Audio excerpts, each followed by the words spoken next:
What's poppin', everybody? Hello and welcome to Popcorn Culture. My name is Ben Carlin and I am your host. Here with me today is my brother Jay, who will be in every episode. Who I've just been informed by Jordan is apparently just the gap is closing. On hostmanship? On hostmanship. I'm just saying. What? And that's what I've been informed. I haven't looked at the numbers myself. I'm just saying, it's as close as it's ever been. It would be a Christmas miserable. I mean, it depends on your point of view. It really does. It really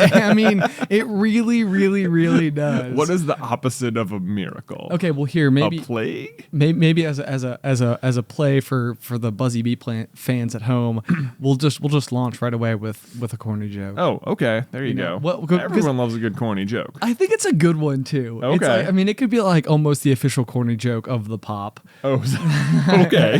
105 episodes in. Right. Yeah. We finally got there. That's what we've really been doing is in hunt for the one true corny joke. Yeah.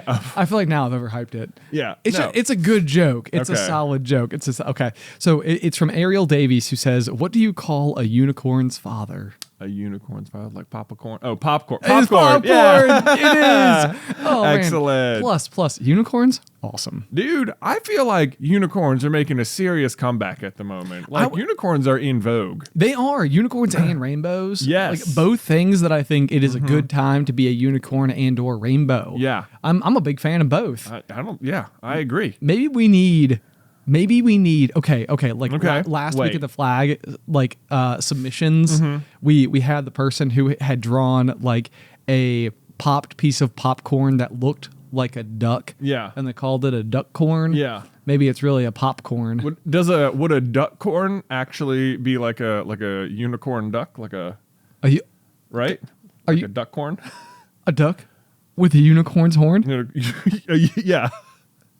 Yeah, but does that exist? Are you telling me that this is on the table right now? The unicorn duck. The duckorn. The duckorn. The duckorn, which is perfect because it's also got popcorn in it. It's got popcorn in it. Oh my God. It's all coming together, Ben. It is. It is the Venn diagram of all of our favorite things. Yes. It's also, unicorns are like, I would say mostly horses, which are great. And you love horses. I do love horses. So that fits as well. This is going great. All things are coming together. The duckorn. The Duckorn. The official mascot of the pop, which is in fact a duck that is a unicorn. And I guess also a father because we are both fathers. That's right. Or pops, as it were. Pops, as it were, per the answer to the one true corny joke.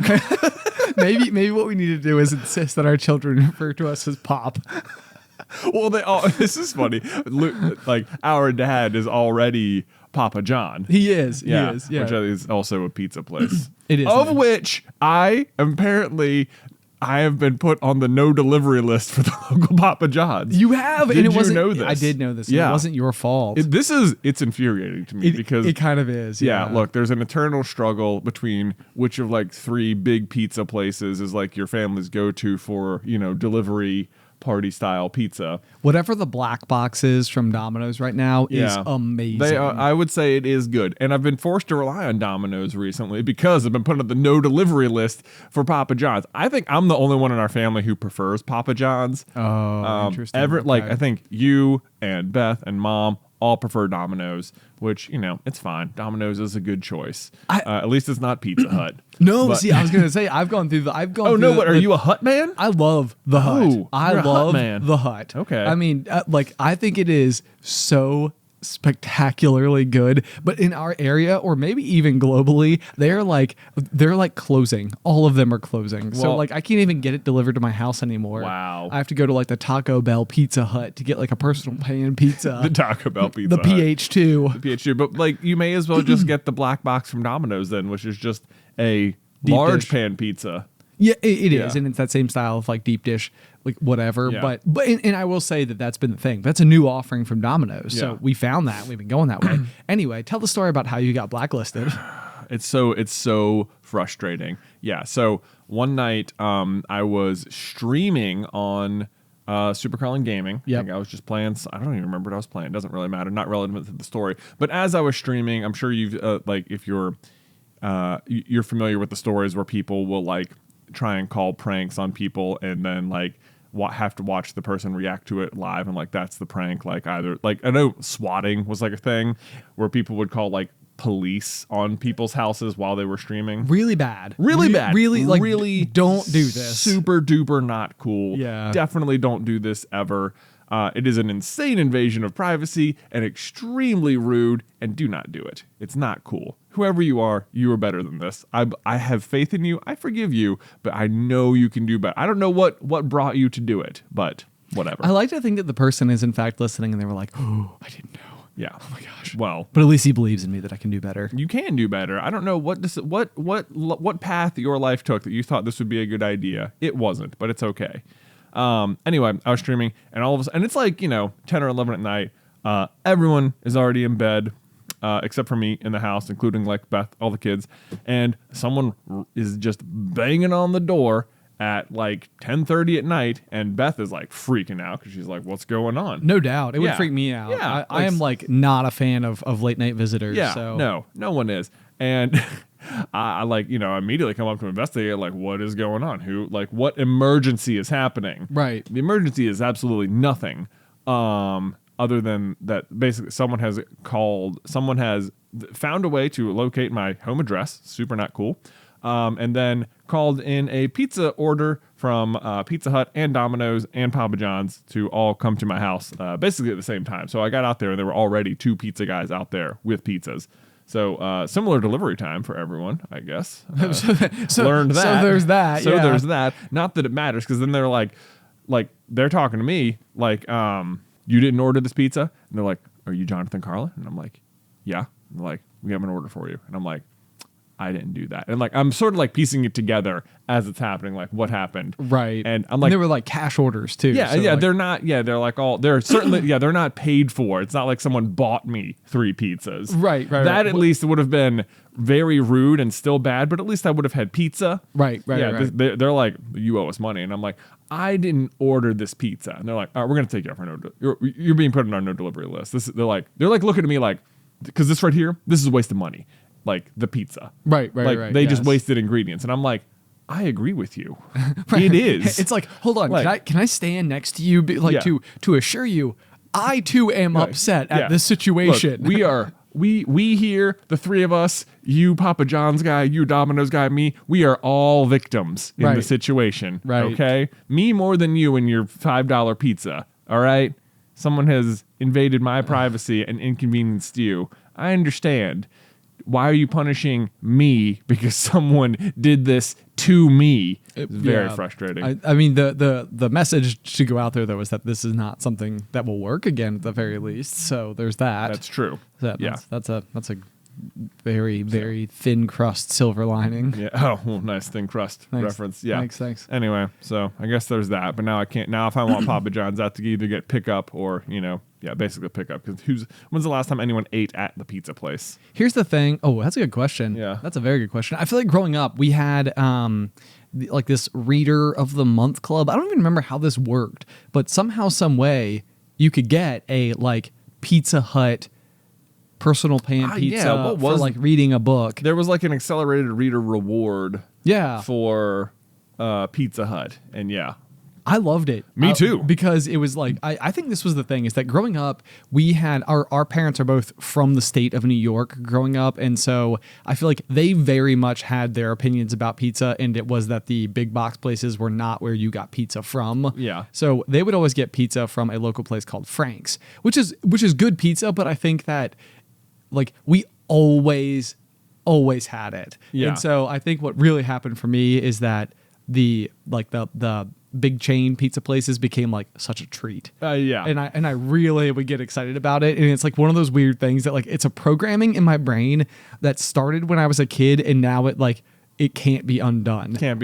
And so it's like now and I'm so ashamed to admit this, because like I'm a huge fan of like eating local and going to like the farm to table restaurants and stuff like that. Like I love supporting those places and I love eating at those places and like getting to try all these like different styles of flavors and stuff. But when it comes to pizza, I feel like I tend to actually prefer big box pizza over small box pizza. Interesting. I know. Interesting. It's like I'm not proud of it. I mean, I'm not saying it's like what you should do. You're pro big pizza. I'm not though. Like even that like hurts me to think about. I just can't. What I'm attempting to do is just be honest. Yeah. You know, that's, it's like that's fair. I'm gonna be a straight shooter to about applaud it. your honesty. There is a place in town here in Roanoke called Grace's Pizza, which is my favorite pizza place. I will say that Grace's is as far make. as small box pizza is concerned, it's about as it's real good pizza. Their pizzas are not small though. They're they not. Are big pizza. I'm referring to small box in terms of like local business. Exactly. Yeah. Exactly. Yeah. Yeah. So that's a good one. That's a good one for sure.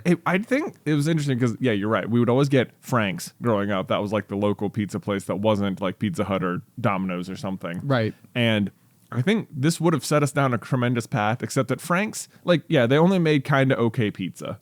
You know? Yeah. Like it was the local place, but it wasn't like typically the trade-off with the local place is that it's way better, but it's a little bit more expensive probably. Right. This was like a little bit more expensive and really still only kind of okay. Right. Mom, if you're listening right now in Yeah. your car, like driving to work or something, when you get there, just text me. What was the deal with Frank's? What was the deal? Well, like, why were you so, I mean, because you were like committed. And I'm curious if it's like a pattern of behavior. Like it was just sort of like you settle in and you're sort of like, this is my pizza place. This is my pizza place. And it's sort of like you stop making decisions beyond that. Actually, it's kind of interesting because I think this could I'm gonna maybe use a word incorrectly, parlay into a conversation I'd like to have. Oh, okay. Because that very idea is the basic premise of Fred the Cup, which was the single decision. Single decision. It's sort of like it's not necessarily that you're like aggressively under the core belief that at all times and always Fred the Cup is the better cup for a situation versus a different cup. Yeah. But what you're really doing is just taking so many decisions out of play. Right. And by taking those decisions out of play, the hope is that the simplification of your lifestyle will yield maybe like a happier lifestyle. Right. So, the very Marie Kondo. It is. But the other day, I was finishing off the TV show Big Bang Theory, and right towards the end, and as they were kind of being like, we need to wrap up everybody's story arc, they have this like one episode that's like fully dedicated to the character Leonard, who is sort of like he's Sheldon's roommate. He's always sort of accommodated Sheldon and everything he's always done, and so they drop him sort of into this like people pleaser, like he needs to sort of like advocate for himself a little bit more and, you know, not just sort of be like so willing to go with the flow. And the way that they introduce it is by introducing a term that I had never heard before, but I think is going to fit maybe nicely with this conversation, is Satisficer.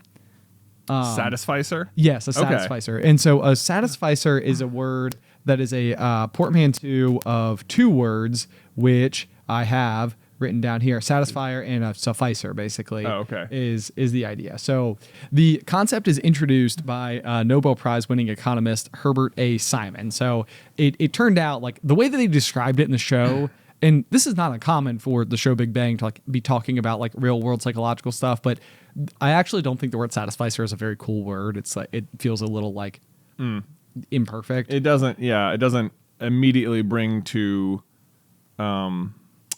it doesn't immediately bring its own meaning. Yeah. Like you don't immediately get to like to suffice, which is why I was like, I know it's two words, satisfy and suffice.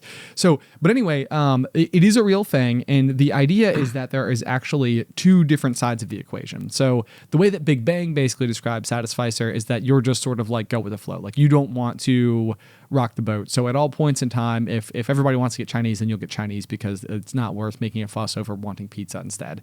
And so I think that that's sort of like the character of Leonard's MO and things. It's like, well, what time for the movie works best for you? And it's like 7:30. It's like, okay, we'll do 7:30. And then someone else is like, well, we can't do 7:30 because we don't want to eat dinner afterwards at 10. And it's like, oh, okay, well then we'll do 9. It's like, well, we can't do 9 because then we're going to be out till 11. And it just like, his thing is that he's just trying to go with whatever makes the other people happy. He's not really trying to say like, I want to go at 6 for these reasons. Right. You know, it's like his reason is it won't bother anyone. Exactly. Right. And so I'm sure anybody who's listened to the pot for a long time could see where as a people pleaser myself, this idea like sort of clicked into gear where I was like, that's very interesting. Like that is the same way I would probably behave in the same situation. It would be very unlikely that I would say like, no, we should get Pizza Hut because I prefer Pizza Hut. Right. When the rest of the family prefers Domino's or whatever. Yeah. I would never make that fight, and I would gladly just eat whatever everybody else wanted.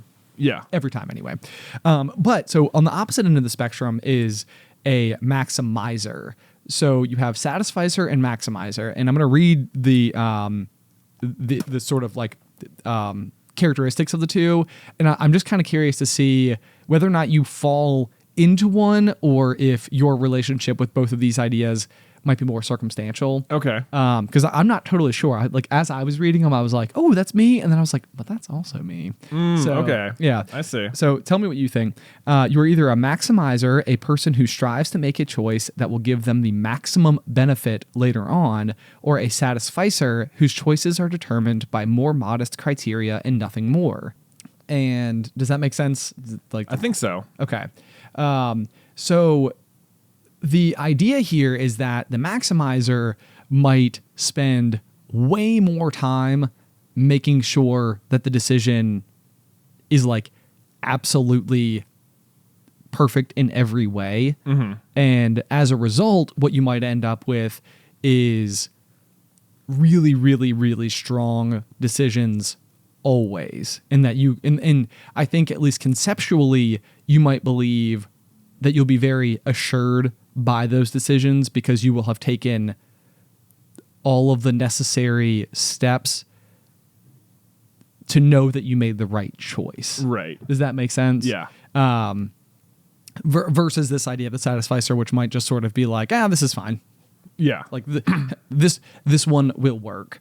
So the scenario that they give for this particular thing, especially with the satisficer, is basically choosing between 3 different cars with varying parameters for your own wishes, and then varying parameters based on what is available within the car. So this is sort of assuming a circumstance where just the exact perfect car isn't just obvious, and you would have to be like weighing out decisions. Okay. So it says, when choosing a car to purchase, for instance, Jacob, the satisficer, will consider the use of the vehicle for his long commute to work and decide that he would like his new car to be fuel efficient. He may also decide that he would like the seats to be heated. He then looks at 3 cars that are for sale. Car 1, a new car with heated seats but low fuel efficiency. Car 2, an older car that is fuel efficient and has heated seats. Or Car 3, a new car which is fuel efficient and boasts heated seats and a spacious interior at a little more than the cost of Car 2. So the question here is, with the criteria of new car, fuel efficient, and heated seats, which car would this person choose? Right. So one of them is basically new car, heated seats, but doesn't have the fuel efficiency. Another one is an older car that's fuel efficient and has heated seats. And the other one is new car, fuel efficient, heated seats, but a little bit more expensive. Right. And it maybe has like a couple of extra like bonus features. Right. So basically, the psychology here would suggest that this person would discount car 1 basically as the lack of fuel efficiency. Yeah. Is just too big of a problem. Right. They're not getting it. It's a criteria. It's not there. So out. Yeah. And then the question sort of starts to become, what would the satisficer choose out of 2 and 3? It feels like 2. It feels like 2. Okay. That is interesting to me. And so what makes you say 2? That it's just like, why waste the extra money? Okay. Like this would be good enough.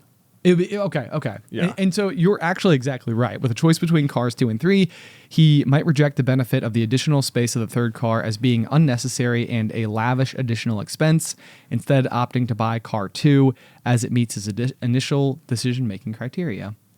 So to me, I think it's really, really, really interesting, because when I was trying to assess myself on this, I was like, there is a part of me that will, like, if I'm picking like an Airbnb for a trip, for example, okay, I will put a lot of energy into trying to get like a house that is going to be like location efficient and have enough rooms for everybody and bathrooms and stuff, and also always have like an X factor, like it has a pool or a hot tub or a view or an arcade or a zip line, or it's in a tree house or, right. like something about the house has to be like, extra.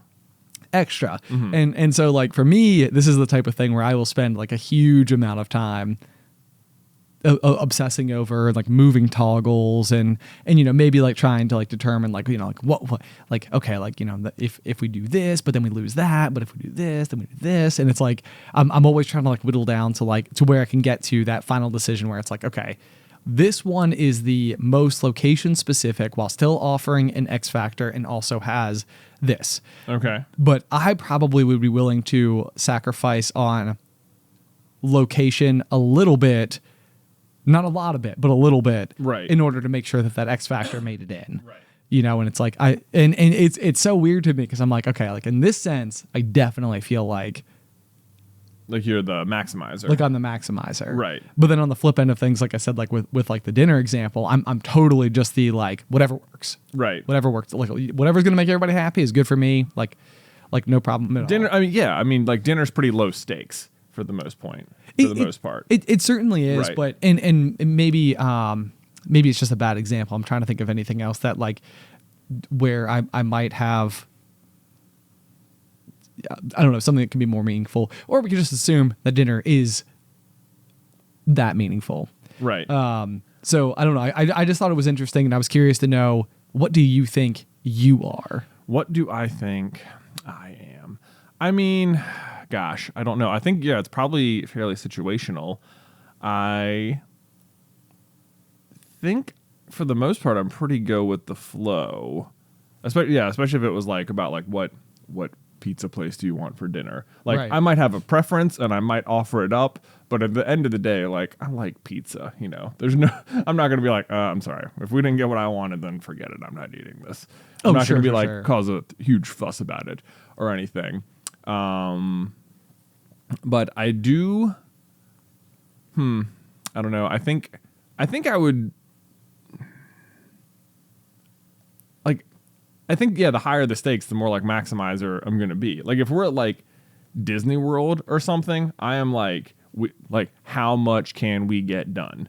Sure. I am like sprinting to places. Yes. And I can attest to that. So I would say that's an example where I would shift out of the maximizer mentality a little bit. And I could see myself being much more just like, well, what do you want to do next? Right. Whatever we do. We can go sit on that bench. We can go grab some food, right. Like I don't know that I necessarily have that like, and maybe that this is something where it really depends on every individual. Yeah, exactly. Like it's not necessarily that the stakes have to be higher in terms of like Disney World being higher than pizza.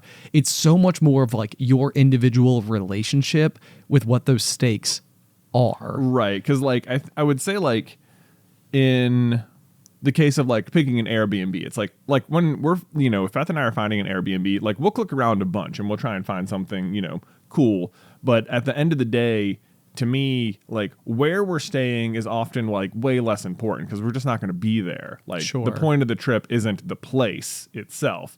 To me, it's, the stuff we're going to go do or like the people we're going to like be there with or whatever. Like I wanted to have certain like amenities or accommodations to make sure everyone's comfortable. Right. And stuff. And, and if it's cooler, that's cooler. Yes. Yeah. But then like on like Disney World, like to me, the point of being at Disney World is to do as much stuff as possible. Like it's not like I like being there like with my family or with my friends or whoever we're there with. But the point isn't that I'm at Disney World with those people. The point is that I am at Disney World and to take advantages of as much as it has to offer as possible. Right. Yeah. And so I think that's just like what is so interesting about it is that like, because in a similar sense and maybe even inside of the same trip for me, I could book like an Airbnb and slave over so many of those details and then get into like the Disney park itself and not. Mm-hmm. Which is really weird because probably both of them were like rather expensive endeavors. Right. It's definitely not inexpensive to make it to Disney, but I think a lot of times for me, it's like once I've made it there, I've checked that box. It's like, now I'm here. Now I know that there will be fun stuff right ahead. Yeah. And I'm not terribly concerned inside of the moment, but it's even that being said, like with fast passes and stuff, that's absolutely something where it's like the day that I'm allowed to be able to sign up for them, which doesn't matter anymore because I don't think they even have them anymore. But the day that I could sign up for them, I did want to maximize the schedule with the earliest potential opportunity. It's so weird. Yeah. It's funny to me because the way that the psychology suggests for this is that people are so very one way or the other. Yeah. And I just don't think that that's the case. I don't think so. I do actually remember having a conversation like this with a friend of mine a while ago about whether or not whether it was important to you to get like the maximum experience out of anything. Like even just going to the movies, like do you go to the movies for the sake of seeing the movies, or like when you're there, do you like make sure you get popcorn and soda and candy and, you know, get a big group together? Like, is it enough for you to just like be there and see the movie on a big screen? Like, is that like, yeah, you will have seen the movie, but like, it's not the same as like, but there's someone else who is going to go and they brought all their friends and they got all their fixins and like, they got everything that the movie theater had to offer out of the experience. This is also incredibly interesting as well, because I would say that as an adult, I have definitely ventured into the waters of like, if I'm going to the movies, then like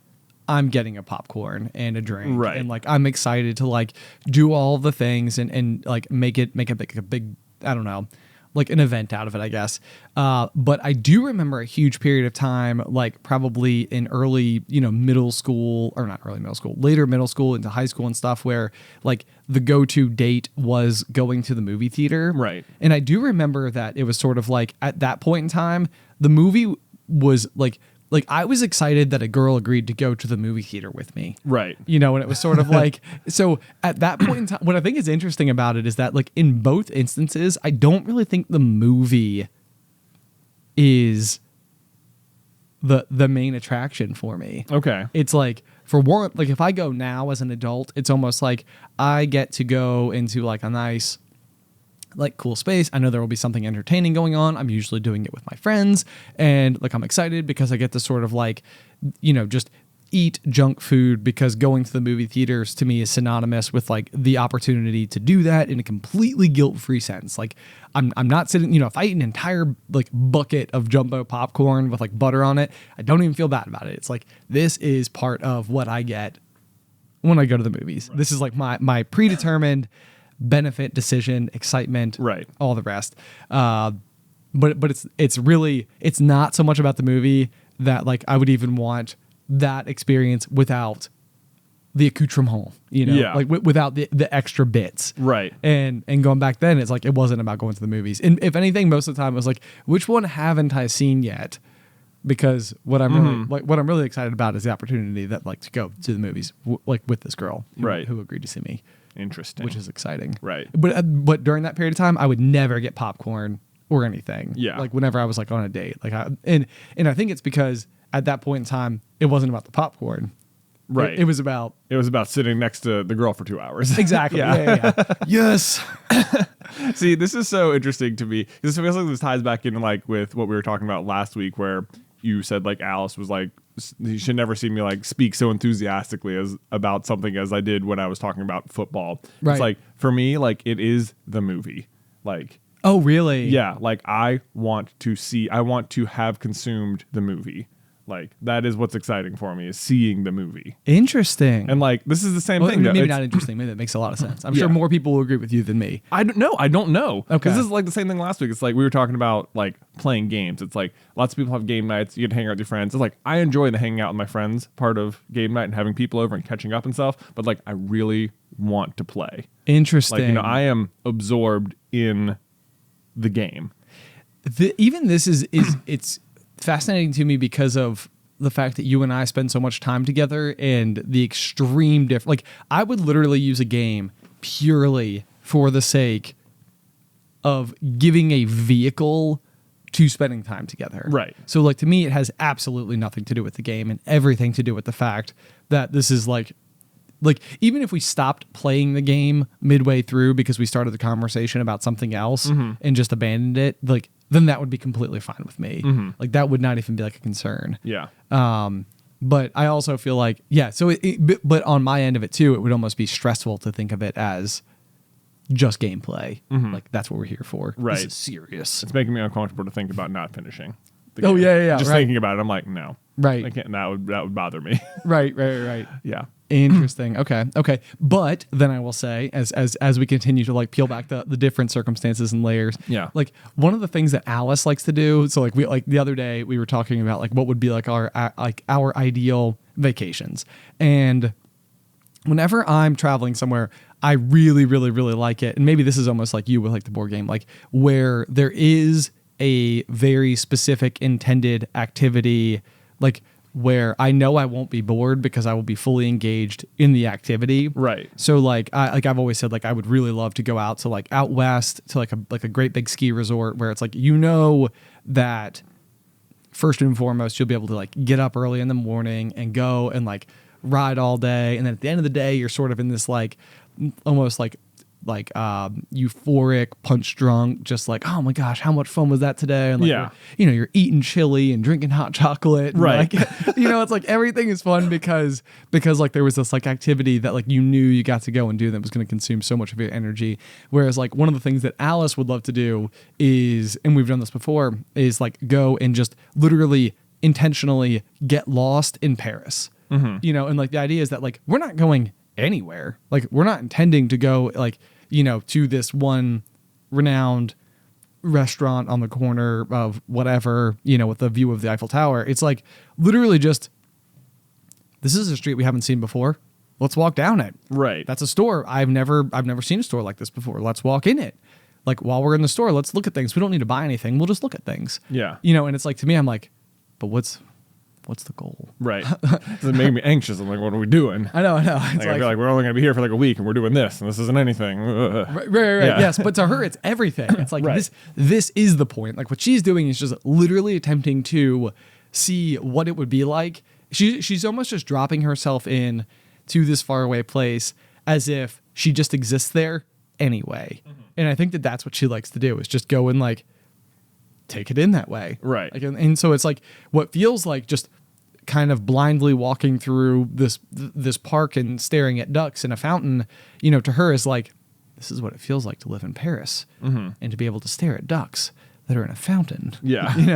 And I don't know. And I hopefully, Alice, if you're listening, I'm explaining this well. And right. you are not like, no, Ben, you're missing the point entirely. The point is trying French McDonald's. French McDonald's. Which we did. Yeah, how was it? It was different and odd. I think like the treat that came with, I think we ordered like a Happy Meal because we were curious. And at the time we were attempting to do like our first like vlog type stuff. We were like what would it just feel like if we were, if we were doing this?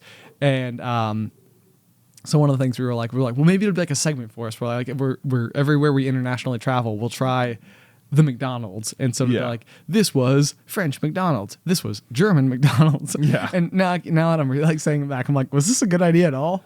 I'm pretty sure the treat though with the Happy Meal was a popsicle. Oh, interesting. Yeah. And I thought that was like, I was like, well, that is very different. I do not think American I don't think there's McDonald's popsicles. have popsicles. Yeah, I don't think so. It was pretty good though. Okay. Yeah. Good. Yeah. There's that. Excellent. But yeah, so it's man, I don't know. Now I'm having like a deep psychological experience where I'm like, so when I was in Paris, it was really important to me to have like a lot to do to make sure I was using my time as efficiently as possible. But apparently when I go to Disney, I don't have that same thought. So what does it say about my relationship with Disney, or what does it say about my relationship with Paris? Well, you went to Disney in Paris, didn't you? I did go to Disney in Paris. So where let's I was dissect that. where I was more than willing to just walk around and take it in. And maybe it was just because it was sort of like, I don't know, because like I knew how much it would contribute to like having been to various Disney parks in a way that is like slightly more committed, I guess. Yeah. Like, I got married at Disney. Well, that's also a thing. Like you've been to Disney World enough where at this point, like maybe it doesn't feel like you're missing out on maximizing your experience there by not doing as much as possible. Right. Because you've experienced it, a lot of it, many times. It's true. So maybe it's the type of thing where it's like there's like a familiarity to it. Like I've heard people talk about this as it pertains to like ADHD. That like even watching the same TV shows over and over and over again can be can be a characteristic. This is not always a characteristic of someone who does have ADHD, because there's something extremely comforting about the fact that you know what's coming next. Yeah. Like, even though it's like you won't be surprised by the gag, it's like almost like you get to look forward to the gag, and the fact that you know that it's there and it's reliable, it's like that makes you feel centered. Yeah. But there's also the thought that rewatching a television show is probably like one of the least efficient ways to use your time. Right. Because it's like you're not learning anything. Well, maybe you are, but you're learning less new things. Right. Because you've already seen it before. You've already seen it. It's just comforting. Right. Yeah. Yeah. So, but this is my thinking is I always feel like it's like sand art, you know, like where if you pour sand into like a glass frame and it like fills up and you can like very clearly to see the layers. Oh yeah, I always super loved doing that at like festivals and stuff. Yes. When we were kids, I always felt like it was almost like I was afraid to even like think about asking mom and dad, like, could we go do the sand art? Because like in my mind, like they thought it was very dumb and like it was just going to be a mess at home, and now you're just going to have a jar of sand on your dresser forever. And it's just like, but I loved doing it so much. You'd take a toothpick and you could like go make designs down in the sand and stuff. Pretty cool. You know, right? Pretty cool. Crazy. And I remember going over to like a couple of friends' houses and seeing that they had like a Coke bottle full of like colored sand. Yeah. And I was like, wow. Whoa. You got to do it. Man. Maybe we should just do sand art here at the office. Maybe one we day. should have like a group bonding time. Yeah. Yeah. I mean, who doesn't love sand? I know. I can tell you who would love this would be one Luke William for sure. Oh, really? He would love sand art. Oh. Okay, well, we'll work on some sand art. Where do you get all the various colored sands? It can't be that hard. I don't think it's that hard. You could probably just dye sand if you really wanted to, I imagine. Similarly, I have to tell you that growing up, there was a laser tag center in Roanoke that, for one, it was a great laser tag center. They just played the Mission Impossible music as loud as possible on repeat the entire time. And I mean, I felt like the coolest ever, like sneaking around these like things and being like in the big black light arena. Yeah. Right. I thought it was really, really cool. Yeah, and the black light, you're right. Yeah. It was just like, you know, I mean, it was like this epic sort of, you know, I just wanted to sprint, you know, it's like, I want to sprint and I want to roll on the ground and I want like a foam pit that I can jump into or something. Right. But anyway, they also had a really, really, really great arcade where I don't know what it was about it, but arcade owners the world over, and Jay and I, if we ever own, Jay and I, you, me, if we ever own a barcade, right. I think what you really, really, really need is a good exchange of like ticket ratios.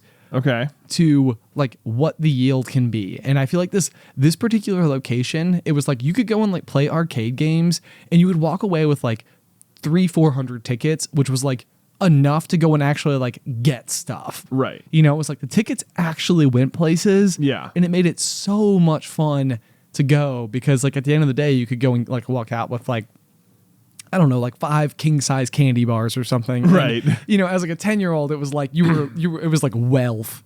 And I mean, mom probably gave me, you know, $20 for quarters or whatever the case may be. So clearly, so if you spent $20 worth of quarters at the arcade and walked away with 5 candy bars, like the arcade took an enormous profit on that. They absolutely did. And so it's like this is the thing. So it's like, stop making it so difficult to get an eraser, you know, and make it easier to get a candy bar. Right. The point is though, they had these like giant tubes where it was like for 50 tickets you could get like 1 foot of tube and then fill it with like sour sugar. Like soured sugar. And it was just like this was like the thing that I would like daydream. If I knew I was going to this place, I'd be like, this is the time. Do you know the terrible tragedy of Laser Venture? What's that? That was the place. Is that where Super Carlin Brothers started? The house you and I lived in when the channel started was literally across the street from where Laser Venture used to be. Literally. Like we could have been regulars then. We could have been like pros. We could have set high scores. We could have been there all the time. But by the time we moved in, that Laser Venture was long gone and it was just a Lowe's. I mean, you know, Lowe's is useful for many things, but you can't play laser tag there. You really, well, I mean, not per with the permission. rules.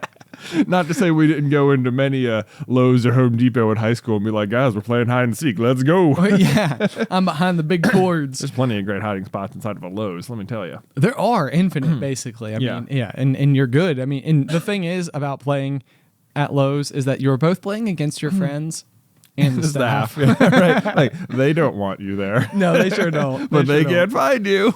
Okay, so back to arcades though, because I have another question for you. This was my other dilemma with arcades growing up, is that they would have ticket yielding games and then non-ticket yielding games. Oh, right. And I feel like the non-ticket yielding games ended up being like super fun. Like you might be able to play like X-Men or Ninja Turtles like with your friends, where everybody gets like a joystick and like 3 buttons to like, you know what I'm talking about? Yeah.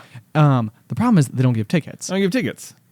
And so this was like, I remember as a kid being like, I was like, man, I really do want to go play the Ninja Turtles game, but I really don't want to use $2 on something that won't give me tickets. Right. It's like, you know, while the skee ball basketball variation over here that yields big tickets, right? Or like the spinning light ring where you try to like hit it right on the stop. Oh boy, you know? That thing, the scam machine, basically. It was the fastest way to just burn through your coins in no time flat. That's what they're counting on. You literally spent an entire quarter to press one button one time. Yeah, and real fast.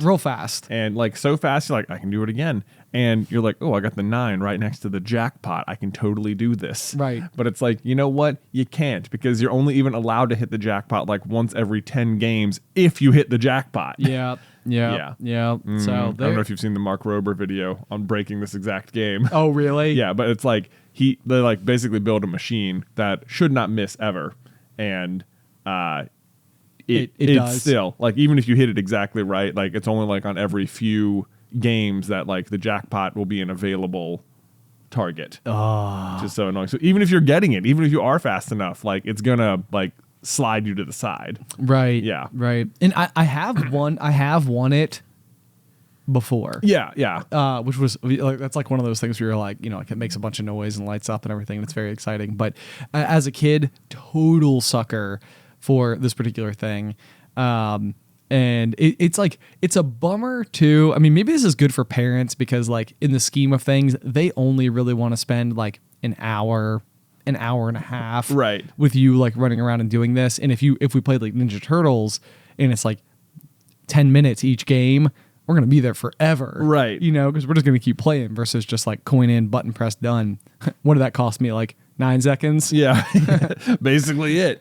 Yeah. Problem is though, I suppose if for the parents, if you're like at more of like a party setting and your kid runs out of tokens, you know, 10 minutes into the party, it's like, well, we're going to be here for another hour at least. And I can't have them just doing nothing. Right. So then it's going to cost you more money. Right. Oh, that's true too. Yeah. That's true too. Yeah. I guess it's a good way to teach you like the value. Maybe it's a way to teach you the value of money and gambling and stuff. Oh my gosh. Yeah. Because it's sort of like, it's like giving them their little cup of coins or tokens or whatever the case may be. And it's sort of like, you're going to be here for another hour.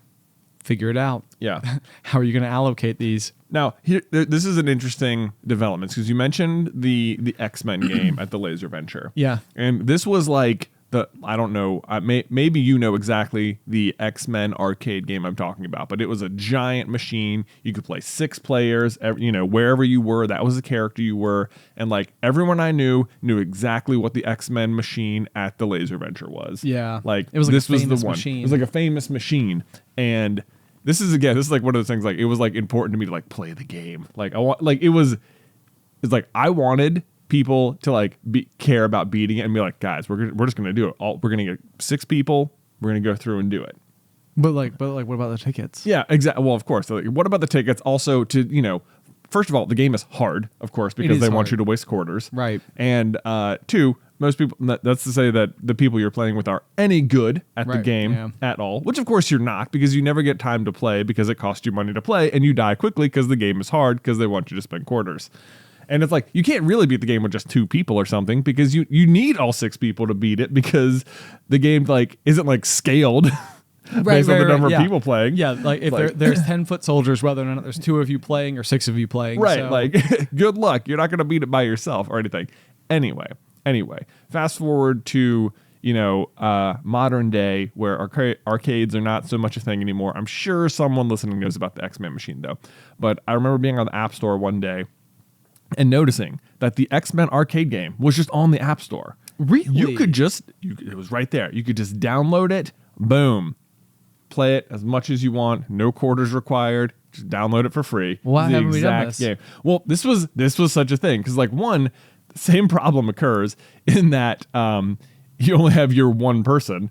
Because now it's like hard to play with other people. Oh, sure. You just just you on your iPad or whatever. So it's still very difficult. But for some reason, like the fact that I could just play it endlessly, like made it way less intriguing to like play. Yeah. Something. There was like, oh, well, I got whatever. Who cares? I have this exact struggle. And so like one of the things I thought you were gonna say, like when we started into this, was you were like, you know what we could do? We could just buy this X-Men arcade game here as adults. Like it's like we can make that TikTok where it's like the problem is that now I have adult money, and with adult money I buy dumb stuff like this. Yeah. And it's just like that corner of that the room. corner is just the X-Men machine. The X-Men machine. And I think I struggle with this with so many things. Like I think that there have been these things my whole life where it was always like I desperately wanted like a gas powered vehicle of some kind. Mm-hmm. And I think it's because growing up, we would go to our dad's parents' house, which is like on like this farm in like small town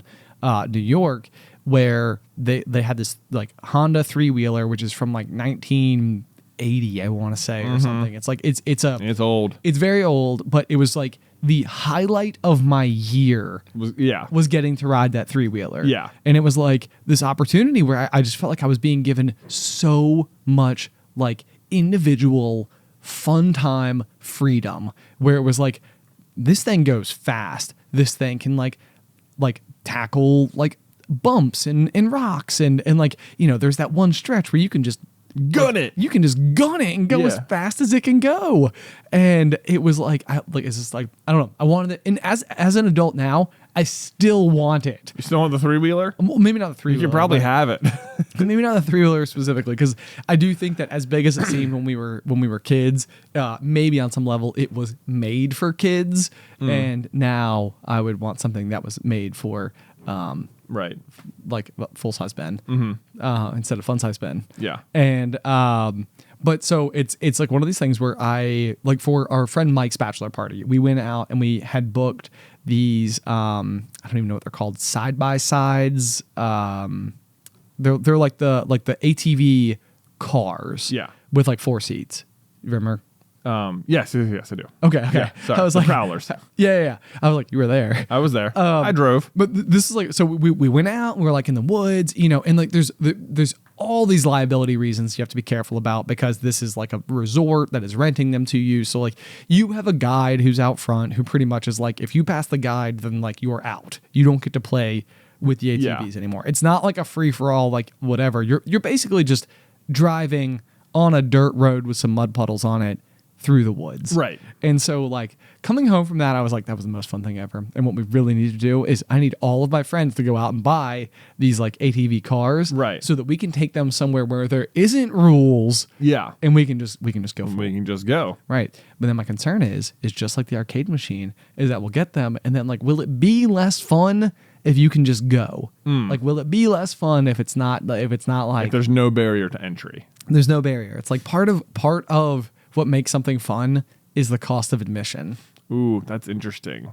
That is interesting. Is that a thing? Wow, I don't know. It must be a thing on some level. Like I'm imagining what teenagers in Orlando who have annual passes to Disney World, like, do they just go all the time? Is it like, oh, I cannot wait to get on Thunder Mountain again? Or are they just like, whatever? I don't know. And that's so interesting too. Yeah. Cause my guess is that I would bet that is very case by case. Like there are some kids where it's like, I have an annual pass to Disney and I go every day. Yeah. And it's like, and I love it. I meet my friends there and it's like, and you probably are able to take in the park in a completely different way. Right. Like it's basically a big playground and there isn't that haste or need to go and ride Thunder Mountain or to go and ride, I don't know, Flight of Passage or something like that. It's just sort of like, we have our favorite waffle stand right that we go to. And we're we going like to go get waffles. Right. Like, we like to go and sit there and do this. We're trying to ride Splash Mountain more times than anyone's ever done in the summer. That's all we're doing all day. That's all we're doing. We don't mind standing in line. We're just going to creep up, whatever. How many times do you think you could ride Splash Mountain? What, in a day? In a summer. In a summer? Well, let's go within a day and we'll extrapolate. Okay. Let's see. I mean, with like the wait time for Splash Mountain, usually like at least over an hour. You'll get your fast pass, of course. Well, once upon a time, maybe you would have. Maybe you would have, yeah. But that's only once. It's only once. So otherwise, you're there probably like, I mean, you could probably get in like 10 or 12 goes on it if it's all you did all day. It's all you did. Because the thing about Splash Mountain in particular is the ride itself is very long. Yeah, it is. It's like a 20-minute ride or something. Yeah, I was going to say 15, 20 in the walk. So like even just getting on and off of it. Like I bet you couldn't average more than 2 per hour, even with extremely short lines. Even if you're just walking on. Right. Yeah. So then if the park is open, let's say for 12 hours, the idea of riding it 24 times in one day. That's a lot. That's a lot. It's a lot of Splash Mountain. Is that a challenge? Game. Well, they're getting rid of Splash Mountain, so maybe we need a different ride. Oh, that's a good point. Yeah. But it worked so well for the scenario because Splash Mountain takes forever. It does take a long time. In the song, will never be out of our heads. We wrote it 24 Oh times my in one gosh, day. there is not a. Oh, that I'm not even gonna. I'm not gonna sing it because it'll get stuck in my head. I know. I'm thinking about it though. Now you mentioned it. I'm sorry. Okay, maybe we'll switch topics. Switch topics. Okay. Transition. Okay, this is barely a transition at all. Okay. Because we're still inside of Disney. But I have an update in Snickerdoodle news. Oh boy. Apparently, Disney. Stir the pot. Apparently, Disney is a little Kernel. You think? Oh, okay. A Walt Disney World Walt Disney World. I'm familiar with it. is a little Kernel. They're a little Kernel. Well, the park itself listens to the pop. Is what you're saying to me. I can't confirm this Ben, at go all, for it. even a little bit. But just announced part of the so when we were just in Disney recently, we were there for this big Ratatouille ride reveal. Yes. And as a result, we did the fromage challenge. We did the montage de fromage. Montage de fromage. Yeah. Okay. I was close with You were. yeah. We kept calling it when we were doing it the fromage montage, which I think is a better name. Oh, okay. And what was the actual name? The Montage de fromage? No. Oh man, now I'm just. It's clear out of our head. Yeah. Anyway, the point is that very frequently one of the ways that homage to fromage. Homage to fromage. Got it. Okay, homage. Yeah, not montage. Yeah. Okay. One of the ways that Disney, similar to an arcade machine, is able to get you to spend money is by giving you a goal, a job, checklist, a checklist, and they'll have these passports and it'll be like go and do all the things and get like a gift at the end or whatever or like a prize, and so. While you and I were there, it was like, go to Germany and taste this like German like dish, and go to Africa and taste this Africa dish, and go to, whatever. And at each of the places they would have like some specialty cheese based dish that you would get that would give you like a stamp on your passport. And then if you got all the stamps on your passport, then you would go to the redemption center where you would get a prize. Yeah. Which was an ice cream? It was an ice cream. Yeah. It was not. I was super hoping it was going to be like a very exclusive like statue or toy or trophy kind of thing. Yeah, I thought so too. So Walt Disney World Park, if you're listening, again, maybe take more of our advice. Maybe a pin or a button or a pin would have been good. Pin feels like a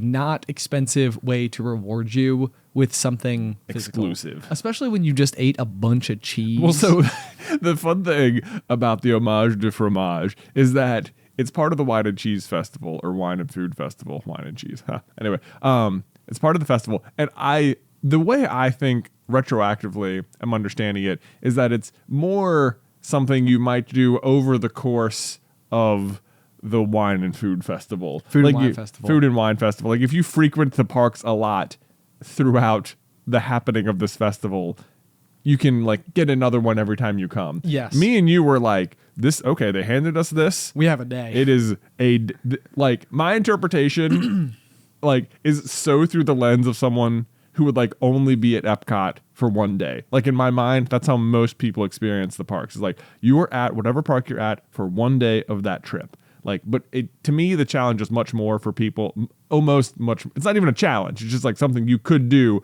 over the course of your time at Epcot for the next few months. Right. Sure. But we had a day. So we didn't realize at first that it was a cheese challenge. I know. That was a problem. So we ate like 4 cheese dishes, like heavy cheese dishes in like an hour. Yeah.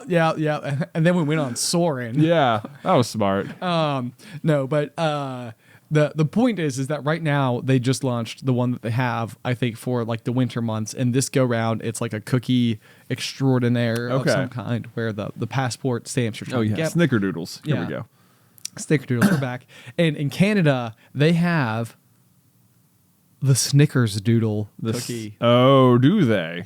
Yes. Tell me about the Snickers Doodle. Well, it's made with real bits of Snickers. Oh, is it? It is. Is it? It is. Because that's exactly what we put forth. It literally sounds like it is a Snickerdoodle cookie as you know it and maybe appreciate it. And like, so it's your sugar cookie maybe dipped in cinnamon, but then on top of that, it is like elements of Snicker bar. Right. So chocolate and caramel and peanut. It's paying homage to the actual it's paying homage to the actual Snickerdoodle cookie, but then improving upon it in every way by making it actually snickery. Yeah. Okay. So it's like it is really interesting to me that we've been having this whole feud. And timing. And more than one person messaged me with this. They were like, "Oh, no way!" And I was like, "Yes, yeah, they're listening." And of course, in my mind, I'm like, they absolutely figured this stuff out. Like 7 months ago. You know, it's not like, it's definitely not like Disney on their heels is like, reprint the passports, y'all. We got to fix it. We got an idea. Call up Big Snickers. We got to get them involved. Oh man, but I'm excited. I'm excited. I don't know, Ben. To me, this sounds exactly like someone at Disney was listening to the pop and was like, I've got a great idea.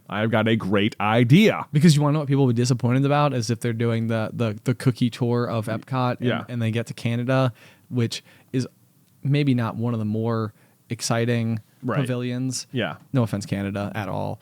But it's like then you get there and on top of that be given a Snickerdoodle. Look, here's the trick to Epcot. You're gonna walk in. You're gonna go past the big ball, right?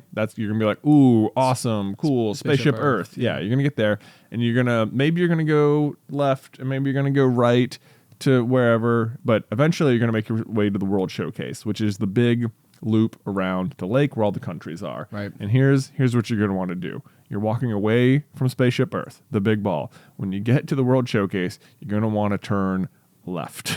Yes. Definitely turn left. You don't want to go right first. Yes. You want to end on that side of the lake. Right. Because what's going to happen is you're going to walk straight through Canada. And there's that. Look, it is a shame because it could be a really cool place, but at the moment, there's just not much to do in Canada. Well, I think on top of that, too, it's like, I mean, and maybe it depends on like where you're hailing from or even like what you love about the parks, I guess. But like, I think past Canada is like Great Britain. Yeah. Like you go from like you probably, I can't speak for everyone, but I think the majority of people there already speak English. And it's like to go from Canada and then into Britain and then into France. Like, it's a long walk to get to France. It's a long walk, and it's kind of like, I think what you're missing out on versus going left. Go left. Which is, what do you get first there? Mexico. Is it Mexico or Norway? No, you go Mexico, then Norway, then China. Yeah, okay. Yeah. Okay. What about Africa? Is Africa in there somewhere? Africa is like a little bit past China. You go over the bridge. Then you're in Africa. That's where they have the beer that you like. They do have like the elephant foot beer. Mm-hmm. But so it's just like I feel like there's so much more like unique and interesting, like maybe further from what you might know, where I'm gonna make a generalized statement here. Yeah. That I think that probably the two countries that are most similar to the United States are probably Canada and England. Right. You know, so it's just like the other way. Go the other way. Maybe go to Mexico first. And get the margaritas. Get the margaritas, but look, you don't want the margaritas from like the stand-up. You got to go inside the pyramid. Yeah. Get the margaritas at the bar. Those are the good ones. Yep. Yeah. The ones on the street, like, they're fine. They're fine. You know. Fun story about that pyramid is that when Alice and I were doing our like wedding photo portrait session, we had the very unique opportunities to go into some of the parks before they opened, and so like we of course did Magic Kingdom because you have to get like the shot, you get the castle. Yeah, so like, one of the coolest experiences of my life was being in Magic Kingdom literally while there's just no one else there and getting to just like be in front of the castle. Like, I mean, how many people get the opportunity to take a photo where you're the only people in the photo? Yeah, with the castle. With the castle, I've been there. I know. Yeah. Okay. Yeah. I mean, I'm not saying that no one gets the opportunity. It just felt very unique. Yeah, it is very. You've been in what? Hollywood Studios and Epcot and Magic Kingdom while no one was there. Yes. That's pretty cool. It is pretty cool. Yeah. It's pretty neat. So, so we left Magic Kingdom, and during this period of time, so we got married in 2020 in January, and Alice and I, after our wedding, were absolutely getting very sick, very possibly with a noteworthy illness. The COVID. With that one. Yeah.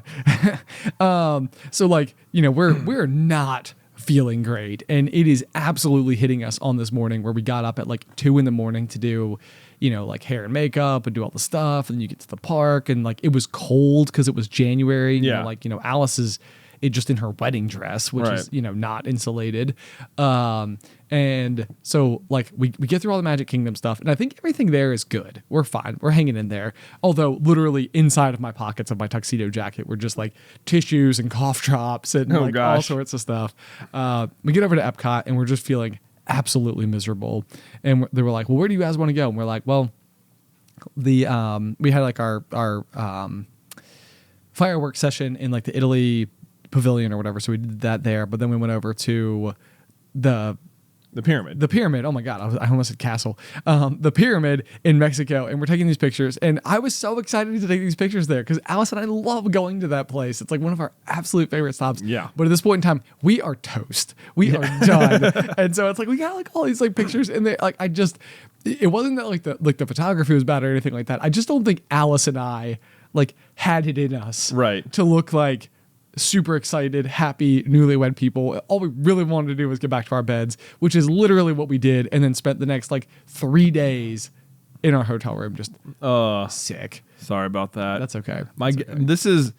I've noticed this sometimes about pictures. Like, my guess is that you and Alice know each other so well and are so familiar with each other's faces that when you look at those pictures, like that's all you can see is like how unexcited you were in the moment. Yeah. But my guess is that 99% of other people are just like, man, these are such great pictures. Possibly. Yeah. Possibly. Maybe we'll put some up. Ooh. And well, now people will know.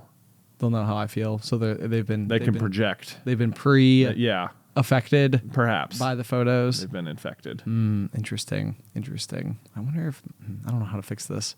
Maybe I can't. Either way, maybe we'll just post them either way. People are going to say like, oh, they're good. Yeah. Which probably people are going to say.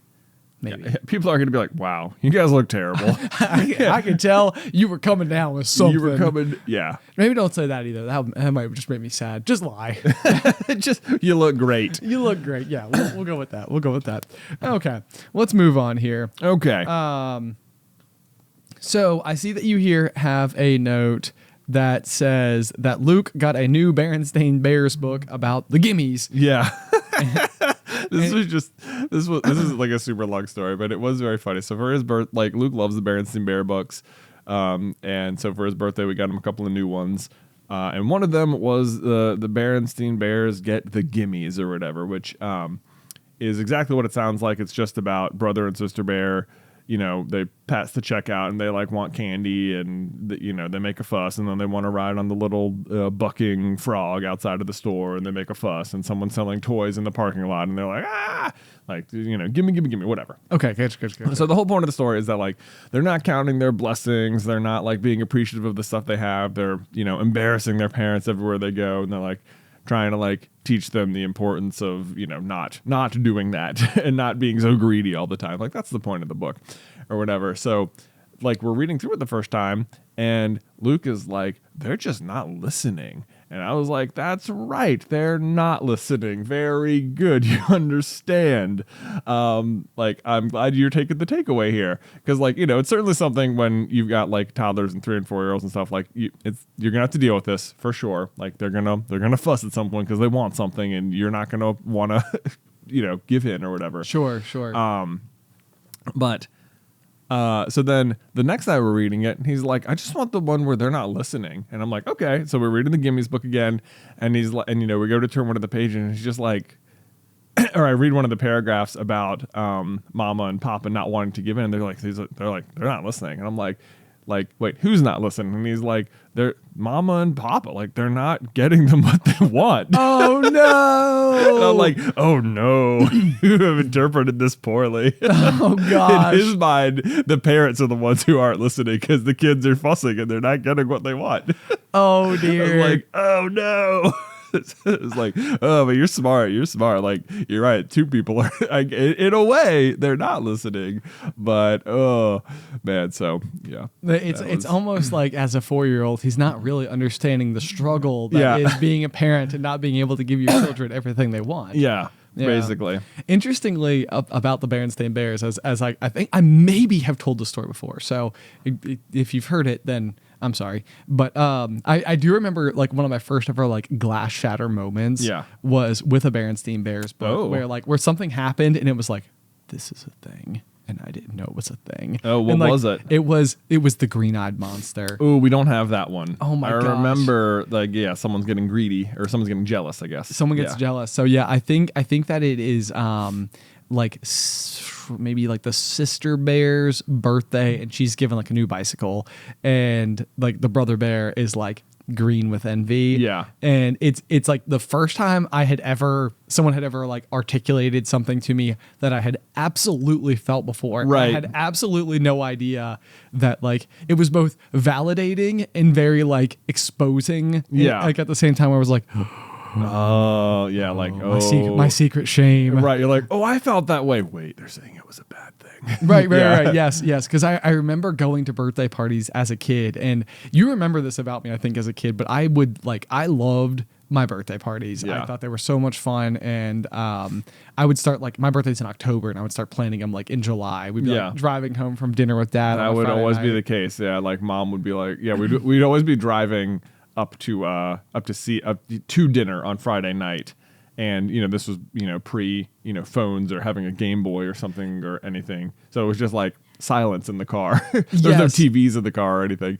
So it was always like Mom trying to like come up with conversations and what do you want to talk about? And Ben would always say, my birthday. And she's like, your birthday's in October. Yeah. I feel like I don't know, this is maybe just me attempting to defend like 6-year-old Ben, but like our birthdays, so Mom's is at the end of March. And we don't have another like in our direct family birthday until mine in October. Yeah, that's correct. And so I think probably the other thing that was happening is that like it was also not the case that you or Tyler were going to have a birthday party in between that span of time either. Right. And so I think probably on some level in my brain it was like, the next birthday is mine. We should probably start talking about it, don't you think? Yeah. Like, so I think that is maybe part of what was happening, and I really got excited about my birthday. But this also meant though that when I did go to other people's birthday parties, I do remember always being very, very jealous of like probably not just the gifts, but like the centralized like attention. Yeah. You know, that everybody was giving to like this one kid. It's probably also a middle child thing. Yeah. I don't know. I think this is an all child's thing. I'm sure. Like, you know, this is like, it's so hard, like when you're an adult to like wrap your head around like the desires of like a 3 or 4 year old all the time. Yeah. And it's like the things that like they really crave and are so important to them. And like just like how much like just attention is that thing. Right. And how much like to you, you're like, yeah, we just played for like an hour. Like, you had tons of attention. Like, aren't you good? Right. And they're like, no. It's like, yeah. Excuse me. Are you paying attention to me right now? Because if not, then no. Exactly. Right. Yeah. So anyway, but I think it was very productive for me as a child to have the exposure to that book. Because I do think once I knew that it was a thing, it made me so much more well equipped to then handle the situation in the future. Yeah. Because of course the message of the book is to not be the green-eyed monster. Right. So I was able to eventually overcome that. Overcome it. Yeah. Mm-hmm. So anyway, and you've never experienced jealousy in any way since. Not even once. No, I've been perfectly good ever since then. That's not true. I don't think that's true of anyone. Right. Okay. Last thing before we close out for the rest of the day is that flags. Oh, yes, flags. The pop flags. So we have received more submissions yet. I do appreciate everybody's interest and contributions. And so if actually, as of hearing this, we're going to officially start some community-based voting. Okay. There should be in the show notes officially. This wasn't the case last week because we had a feeling bringing it up would yield new submissions. Indeed. Which it ended up doing. So new submissions have been added. But if you have, if you would like to go into the show notes or in the description down below and go and check out all of the various flag designs that the little kernels have come up with and tell us which ones are your favorite, we will be ever closer to discovering the one true flag. The one true flag. Yeah, which might feature what do we call it? A duckhorn. A duckhorn. a unicorn duck. Yes. Made out of popcorn. Yes. Yes. It could. Oh man, I do like it. I do like it a lot. Sounds good. Now that we've tossed out into the ether, I don't know. We'll see. So if you guys want to go and check that out, please do. We'd be very excited to see as we get ever closer to what the official flag of the pop will be. Otherwise, if you would like to support us over on Patreon, we have a bunch of really cool tiers with a bunch of really varying degrees of extra pop action. Mm-hmm. At the $5 tier, you can get access to After the Final Pop, which is Jay and I recording an extra 15 to 20 minutes of podcast, basically, and extra pop. And by signing up at any point in time, even if it's just for a month, during that month you will get access to the entire backlog, which is over 100 episodes of After the Final Pop. Yeah, there's a lot. So there's plenty bang for your buck at that $5 tier. And then of course at the $25 tier we have the exclusive Popcorn Culture merch, which for the fourth quarter of 2021 will be a pressed vinyl record that will have an exclusive episode on the pop on it. Yeah, and it'll glow in the dark. Which is going to be really cool. So that's all over at patreon.com/popcornculture. But otherwise, until next week, pop.